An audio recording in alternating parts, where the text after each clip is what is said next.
Good morning all of you. आज हम उच्च न्यायालय का गठन व उच्च न्यायालय की स्वतंत्रता के बारे में अध्ययन करेंगे। इससे पूर्व हम देखते हैं भारत की न्यायिक व्यवस्था कैसी है।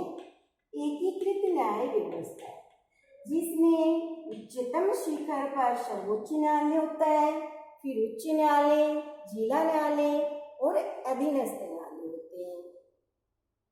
अब हम देखते हैं कि राज्य की सर्वोच्च न्यायिक संस्था क्या होती है। सर्वोच्च न्यायिक संस्था कौन सी है? उच्च न्यायालय है। राज्य की सर्वोच्च न्यायिक संस्था कौन सी है? उच्च न्यायालय है। संविधान के आर्टिकल 214 में क्या कहा गया है कि प्रत्येक राज्य का एक उच्च न्यायालय होगा। उसके बाद 7वां संविधान संशोधन किया गया था 1956 में। उसमें क्या व्यवस्था की गई कि 2 या अधिक राज्यों का एक उच्च न्यायालय हो सकता है। अब हम देखते हैं भारत में सर्वप्रथम उच्च न्यायालय की स्थापना कब की गई? 1862 में। कौन से न्यायालय स्थापित किए? कलकत्ता, बॉम्बे और मद्रास। उसके बाद 1866 में इलाहाबाद न्यायालय की स्थापना की। तो भारत में सबसे पहले उच्च न्यायालय कहाँ स्थापित किया गया? कलकत्ता, बॉम्बे, मद्रास में 1862 में, और फिर 1866 में इलाहाबाद में। वर्तमान में भारत में उच्च न्यायालयों की संख्या कितनी है? 25 है। 25वां उच्च न्यायालय कहाँ पर है? आंध्र प्रदेश के अमरावती में। तो अमरावती में 25वां उच्च न्यायालय स्थापित किया गया है। इस तरह वर्तमान में उच्च न्यायालय की संख्या कितनी है? 25। अब हम गठन के बारे में देखते हैं। उच्च न्यायालय का गठन। उच्च न्यायालय का गठन, तो गठन के मुख्य बिंदु कौन कौन से हैं? सबसे पहला है न्यायाधीशों की संख्या। उच्च न्यायालय में कितने न्यायाधीश होंगे?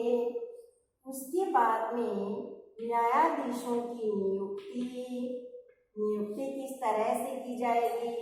उसके बाद न्यायाधीशों की योग्यताएं, उसके बाद न्यायाधीशों का कार्यकाल, और उसके बाद न्यायाधीशों की शपथ, न्यायाधीशों द्वारा शपथ ग्रहण करना, और उसके बाद में वेतन भत्ते, और उसके बाद में न्यायाधीशों का स्थानांतरण।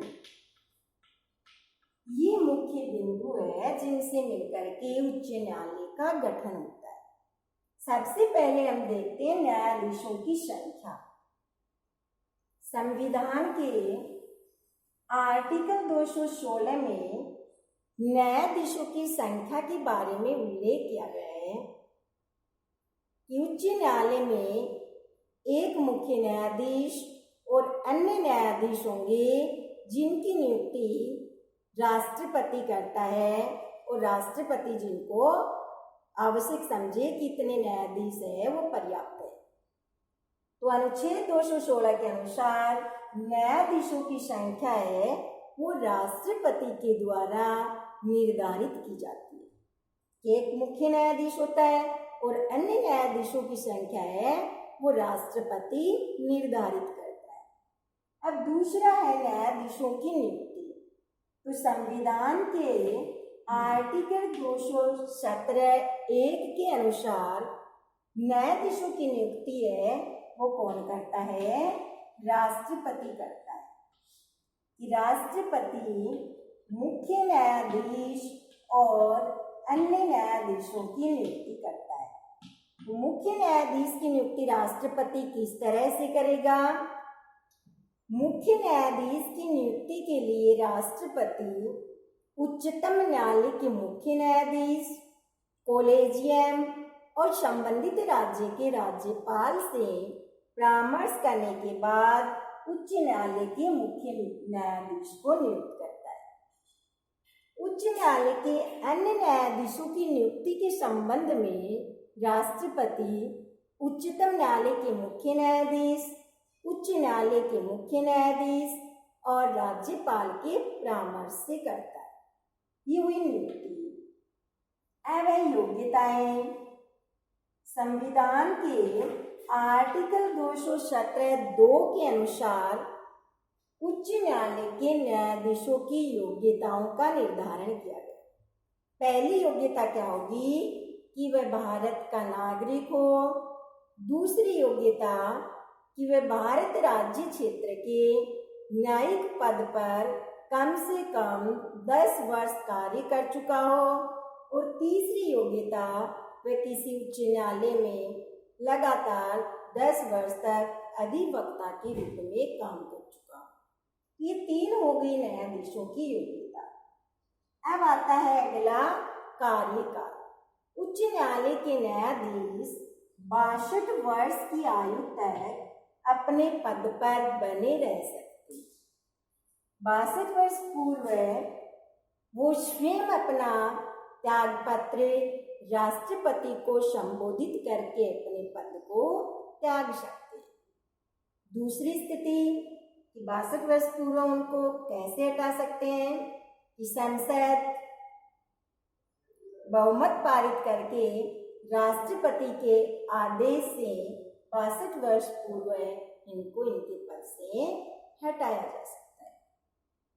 ये हो गया कार्यकाल। उसके बाद में आता है शपथ।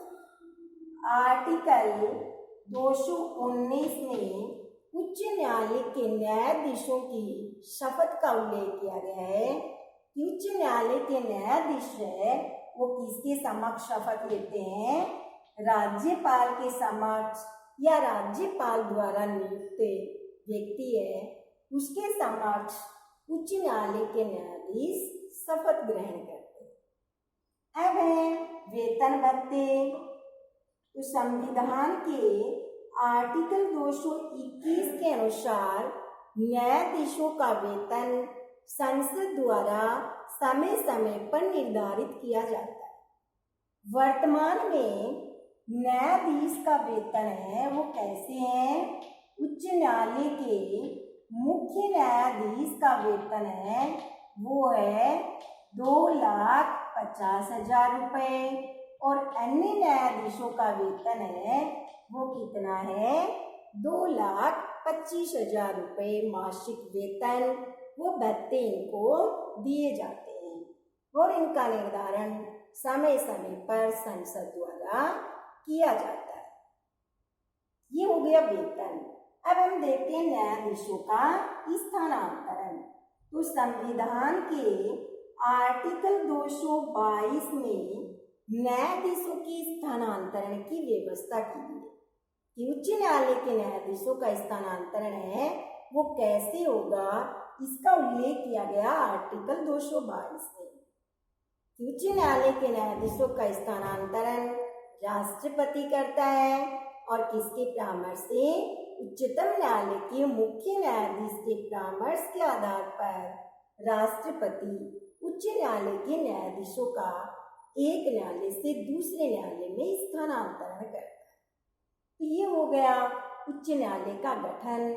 इसमें सबसे पहले न्यायाधीशों की संख्या, आर्टिकल 216 में न्यायाधीशों की संख्या का उल्लेख किया गया है कि इनकी संख्या है एक मुख्य न्यायाधीश और अन्य न्यायाधीश जिनको राष्ट्रपति आवश्यक समझे नियुक्त करता है। उसके बाद में नियुक्ति 217(1) के अनुसार उच्च न्यायालय के मुख्य न्यायाधीश की नियुक्ति राष्ट्रपति उच्चतम न्यायालय के मुख्य न्यायाधीश, कॉलेजियम और संबंधित राज्य के राज्यपाल के परामर्श की बात करता है। अन्य न्यायाधीशों की नियुक्ति राष्ट्रपति उच्चतम न्यायालय के मुख्य न्यायाधीश, उच्च न्यायालय के मुख्य न्यायाधीश और राज्यपाल के परामर्श की बात करता है। योग्यताएं 3 योग्यताएं हैं आर्टिकल 217(2) में कि वो भारत का नागरिक हो, भारत राज्य क्षेत्र में कम से कम 10 वर्ष तक न्यायिक पद पर काम कर चुका हो, उच्च न्यायालय में लगातार 10 वर्ष तक अधिवक्ता के रूप में काम कर चुका हो। कार्यकाल, न्यायाधीशों का कार्यकाल 62 वर्ष होता है।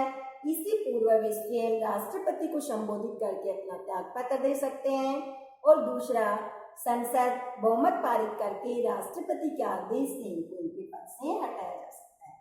उसके बाद में शपथ, आर्टिकल 219 के अनुसार उच्च न्यायालय के न्यायाधीश राज्यपाल या उसके द्वारा नियुक्त व्यक्ति के समक्ष शपथ ग्रहण करते हैं। वेतन भत्तों का निर्धारण आर्टिकल 221 में संसद के द्वारा समय समय पर वेतन भत्ते निर्धारित किए जाते हैं। वर्तमान में मुख्य न्यायाधीश है उच्च न्यायालय का, उसका वेतन 2,50,000 रुपये है, और उच्च न्यायालय के अन्य न्यायाधीशों का वेतन 2,25,000 रुपये।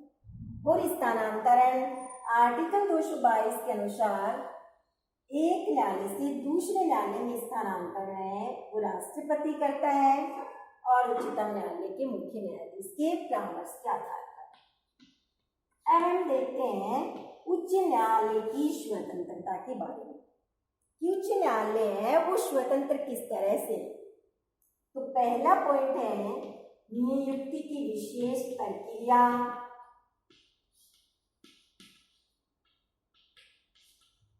दूसरा है निश्चित कार्यकाल, न्यायाधीशों का कार्यकाल है वो निश्चित होता है। तीसरा है कार्यपालिका से पृथक्करण,